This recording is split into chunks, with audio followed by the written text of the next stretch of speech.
Mali. Sorry, scratch that. Ba't pa ulit-ulit? One last. Hi everyone! Today we're talking about what happens in a shamanic healing session so that you can see how easy it is to actually try one for yourself. Let's get into it.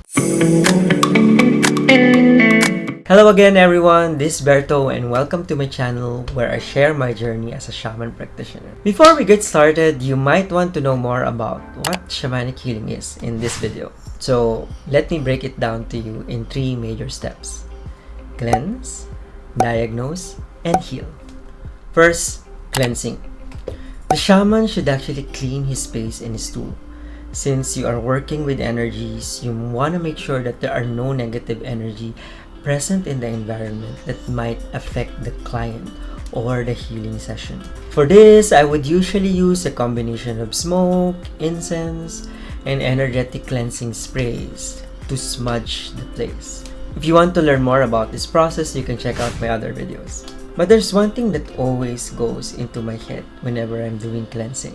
And this is something that my teacher always says. If a doctor needs to clean his tools and his operating theater, then why should a shaman do anything different? It's actually the same principle. Next step, diagnose. The shaman should know what to cure, just like a doctor. However, instead of asking the patient, the shaman will use methods to sense these imbalances in the client's energetic field. And in our tribe, we use a rattle to do this. I have seen many types of dis-ease using my rattle. Anything from menstrual cramps to emotional disturbance, even sexual abuse sometimes. And I even get simple requests like, oh, I have tight muscles from working out too much. And I think perhaps the most common thing that my clients go to me about is really about emotional distress. You know, those simple burdens of normal life, like, you know, your job, your family, your relationships, all of that. And of course, the last stage is to do the formal healing. And this would really depend on the situation. But mostly healing is where you rebalance the energies in a person and make it very uniform, because that's the optimal state of things. And in doing so, you reduce the impact of whatever is disturbing the client based on what he is experiencing, like an emotional distress or a mental breakdown, for example. The other part to me, which is more exciting, is when the spirit world speak. They speak about what's causing the illness and what is the imbalance all about in the first place. And to me, that's where the magic is, because the wisdom they share usually changes my clients' lives. And it's really just very surprising because me or my client would never expect those messages, but it is very relevant for them. Or like what we say in shamanic medicine, it's something that you really need at that time of your life. So one time I had a client who wanted to just try what shamanic healing is. So his complaint was very simple. He has a very tight shoulder. And this client of mine is quite muscular. So I thought, yeah, okay, maybe workout. So this becomes a massage. But during the shamanic healing session, I received a vision of a snake.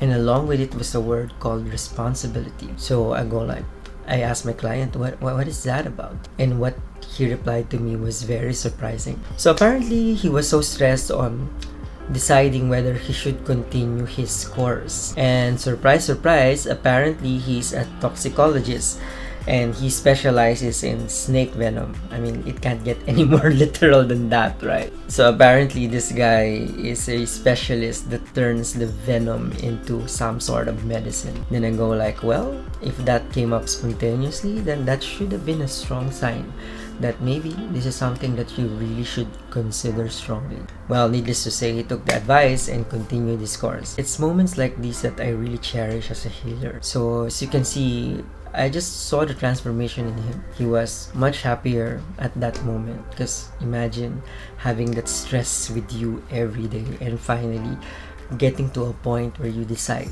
for the rest of your life. And I guess I would gladly share those moments with somebody who's really trying to improve his or her life regardless. And to me, that's what makes shamanic healing such a transformative experience. Maybe next time I'll tell you more about other stories like this I've experienced from my shamanic healing, just to give you guys an idea of what it can really do for you. Again, I will be sharing them in this channel, and also I'm gonna have a series of free talks with my tribe, so you get a chance to ask us more about our collective experiences in shamanic healing. All you need to do is add my tribes page, click on going into the event so you get notified when we go live. And like what we always say in our channel, don't take my word for it, try it out for yourself. Lastly, please don't forget to like, comment, or subscribe in this channel so you can learn more about modern shamanism as a practice that can make your modern life a little bit more magical every day. And that's all, folks. I hope you enjoyed this video, and I'll see you on the next one. Bye-bye!